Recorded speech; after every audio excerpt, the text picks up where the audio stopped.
दोस्तों, भारत और इंग्लैंड के बीच 5 मैचों की टेस्ट श्रृंखला खेली जा रही है और इस टेस्ट सीरीज के तीसरे टेस्ट मुकाबले के चौथे और सबसे रोमांचक दिन फिर एक बार भारत और इंग्लैंड की टीमें एक दूसरे से भिड़ी।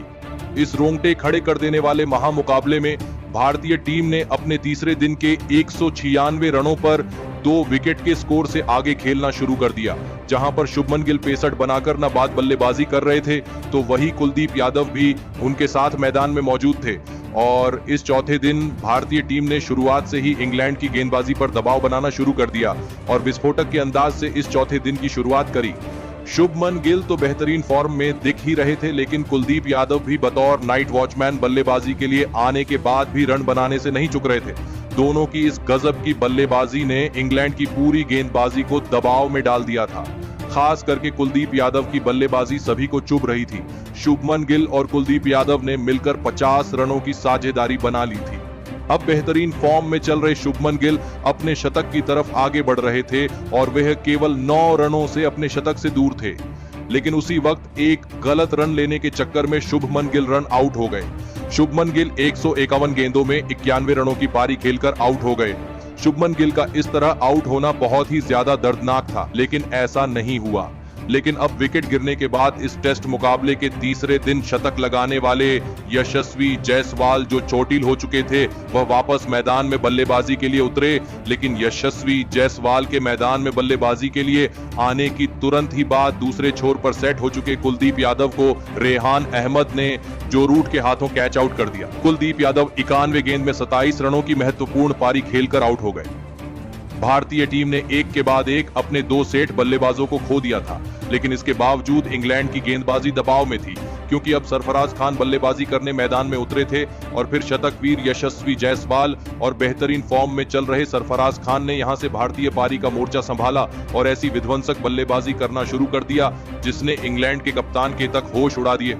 खुद बेसबॉल अंदाज में बल्लेबाजी करने मैदान में उतरी इंग्लैंड की टीम यशस्वी जायसवाल और सरफराज खान की ये धमाकेदार बल्लेबाजी देखकर हैरान थी। खास करके दोस्तों, यशस्वी जायसवाल एक अलग ही आत्मविश्वास में आ चुके थे, तो वही सरफराज खान की बल्लेबाजी देखकर खुद रोहित शर्मा भी बहुत ही ज्यादा खुश नजर आ रहे थे। और फिर इसी बीच यशस्वी जायसवाल ने अपने इस मुकाबले के 150 रन भी पूरे कर लिए। अब भारतीय टीम इंग्लैंड की टीम के ऊपर एक बड़ी बढ़त बनाने जा रही थी। दोनों ही खिलाड़ी अब मैदान में पूरी तरह सेट हो चुके थे, लेकिन फिर यशस्वी जायसवाल ने इसी बीच कुछ ऐसा करके दिखाया जिसने सभी को हैरान कर दिया। दरअसल गेंदबाजी के लिए आए इंग्लैंड के सबसे दिग्गज गेंदबाज जेम्स एंडरसन को यशस्वी जायसवाल ने इस टेस्ट मुकाबले में एक के बाद एक 3 लगातार छक्के लगाते हुए पूरे इंग्लैंड की गेंदबाजी को हिलाकर रख दिया। इसी बीच दोनों की 100 रनों की साझेदारी भी पूरी हो गई। अब यशस्वी जायसवाल फिर एक बार इस टेस्ट सीरीज में दोहरा शतक लगाने से कुछ ही रन दूर थे, लेकिन उनसे पहले सरफराज खान ने ही अपने इस डेब्यू टेस्ट मैच का दूसरा अर्धशतक पूरा कर लिया। तो वही उनके साथी खिलाड़ी यशस्वी जायसवाल ने भी उनके तुरंत ही बाद इतिहास रच दिया और अपना इस मुकाबले का दोहरा शतक पूरा कर लिया। यशस्वी जायसवाल ने इस इंग्लैंड के खिलाफ टेस्ट सीरीज में दूसरी बार दोहरा शतक लगाकर खुद कप्तान रोहित शर्मा को तक हैरान कर दिया। दोनों की यह साझेदारी अब 150 का आंकड़ा पार कर चुकी थी।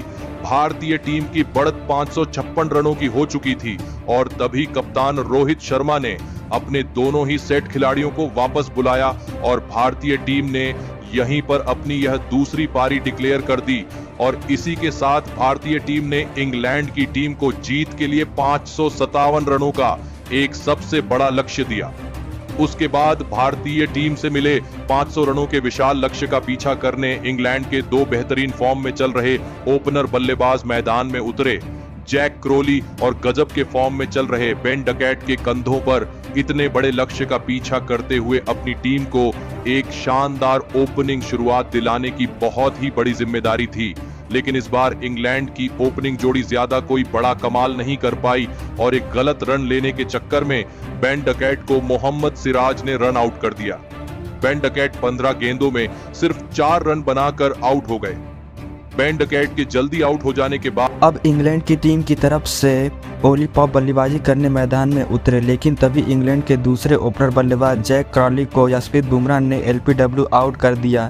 जैक क्रॉली 26 गेंदों में 11 रन बनाकर आउट हो गए। इंग्लैंड की टीम ने एक के बाद एक अपने दोनों ही बेहतरीन फॉर्म में चल रहे ओपनर बल्लेबाजों को खो दिया था।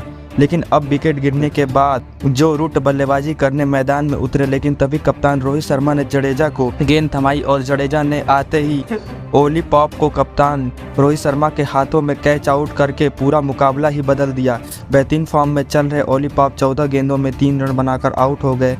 तो वहीं रवींद्र जडेजा यहीं पर नहीं रुके और विकेट गिरने के बाद बल्लेबाजी के लिए अपनी जॉनी ब्रेस्टो को भी रवींद्र जडेजा ने एलपीडब्ल्यू आउट करके इंग्लैंड की टीम को पूरी तरह बैकफुट पर ढकेल दिया। जॉनी ब्रेस्टो ने 3 गेंदों में सिर्फ 4 रन बनाकर आउट हो गए थे।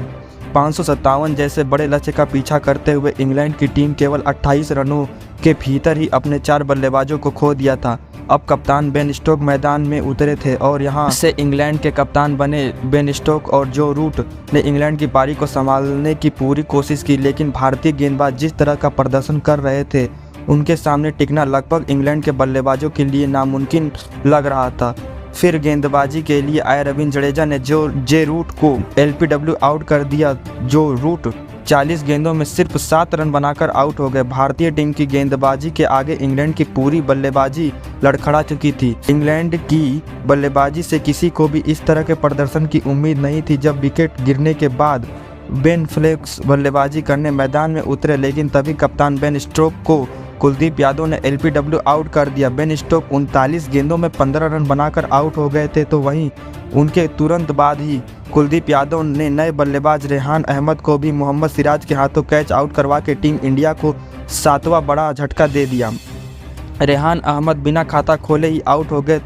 अब इंग्लैंड की टीम के हाथ से यह मुकाबला निकल चुका था। विकेट गिरने के बाद टॉम हार्डली मैदान में आ चुके थे और यहाँ से टॉम हार्डली और बेन फ्लॉक्स ने अपनी टीम के लिए कुछ रन बनाए, लेकिन वह रन इंग्लैंड की टीम को यहां से जीता नहीं सकते थे और गेंदबाजी के लिए आए रवींद्र जडेजा ने सेट हो चुके ध्रुव जरल के हाथों कैच आउट करवा दिया।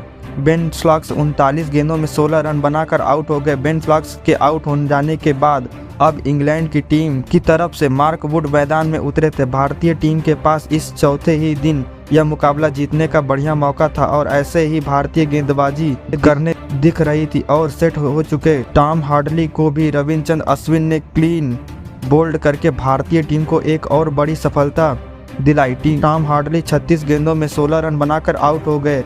अब आखिरी विकेट के रूप में जेम्स एंडरसन मैदान में उतरे थे, लेकिन दूसरे छोर पर बल्लेबाजी कर रहे मार्क वुड ने कुछ बड़े शॉट खेले, लेकिन उसके बावजूद रवींद्र जडेजा ने अंत में उन्हें यशस्वी जायसवाल के हाथों कैच आउट करा के अपने इस पारी के 5 टीम को इस टारगेट खड़े करने वाले महामुकाबले में 434 रनों की सबसे बड़ी जीत दिला दी। पहले भारतीय टीम की बल्लेबाजी और फिर भारतीय टीम की गेंदबाजी ने इस चौथे दिन सभी का दिल जीत लिया, लेकिन खासकर यशस्वी जायसवाल की बल्लेबाजी ने इस मुकाबले में सबसे बेहतरीन। यहीं यशस्वी जायसवाल ने इस चौथे दिन के टेस्ट सीरीज में अपना दूसरा दोहरा शतक बनाकर भारत इतिहास रच दिया। अब तक यशस्वी जायसवाल इस टेस्ट सीरीज में सबसे ज़्यादा रन बनाने वाले खिलाड़ी हैं और इस बड़ी जीत में यशस्वी जायसवाल का ही सबसे बड़ा हाथ रहा है। तो दोस्तों, आप नौजवान यशस्वी जायसवाल के इस अद्भुत प्रदर्शन के लिए उन्हें 10 में से कितने अंक देने चाहेंगे? आप अपनी राय कमेंट में देना बिल्कुल ना भूलें। धन्यवाद।